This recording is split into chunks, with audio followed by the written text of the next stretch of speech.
Hi, welcome back to John's Random Reviews. Thanks to all the people who've watched my Makita radio review. We're on to 21,000 views watching me have a bit of a rant and a waffle on about the Makita radio. So this is fantastic, really done good for my channel. Not like I'm bothered anyway.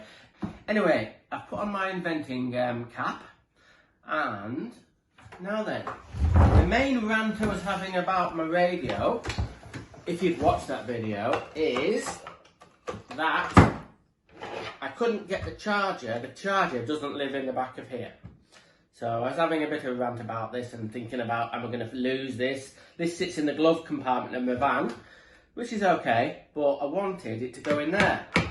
So what I'm going to do, more fool me if it doesn't work, but it might work, is I'm going to take this section out of the back of the radio. Now this section here, this is where the either 12 volt or 10.8 battery lives, like that. But I never ever use that battery. So I'm going to cut that out, make a new compartment for the mains charger, so that's going to fit in there hopefully. So let's do it.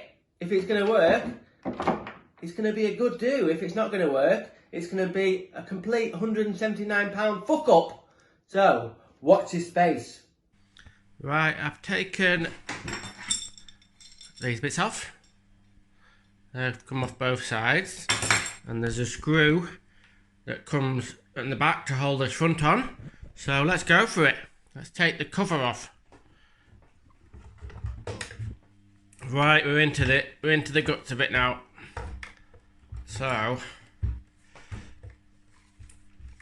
I'll go through in a minute what we're gonna do.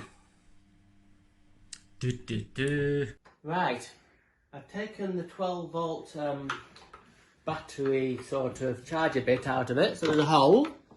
And then what I'm going to do, I've drilled 2 holes in the corner. I'm going to get my jigsaw. I'm going to cut this section out to make a compartment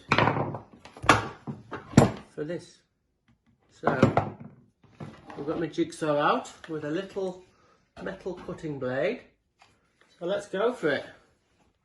Now I've checked behind that I'm not going to hit any wires, so before you think I'm being foolish, I'm going to cut through some important electronics. I'm not. So let's go for it.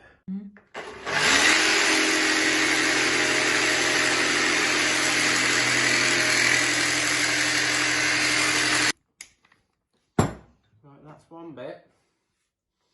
Let's see if I can do the cross bit.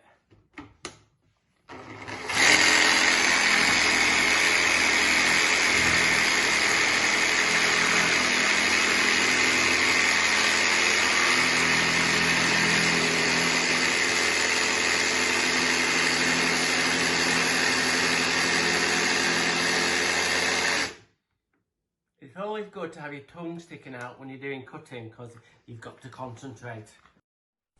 Right, I've cut the hole and I've tidied all the edges up, and now I'm going to make a plastic compartment to fit the 240 power lead. So hopefully it'll all fit. Okay, let's go for it. Right then, I've been at work all afternoon, and I've even got my missus's Ryobi glue gun, which has worked a treat. So, has it worked? Is the charger in there? So we're gonna have a bit of a reveal. So, da da da! Yes, he's done it. So the charger fits in there. As you can see, I've made a little compartment out of plastic, and I've glued all the bits of plastic together with the hot glue gun, and that's glued in there nice and safe, so I can still get the battery out fine. And if I wanted to use the mains lead, that just goes in there nice and steady, and then that just shuts. Oh, I've done it! I've done it! There we go. A Makita radio mod. So I'm super stoked. I'm going to take this to the skate park. and see if the sound's still okay. So, thank you very much for watching my Makita modification. Random is rad, rock on!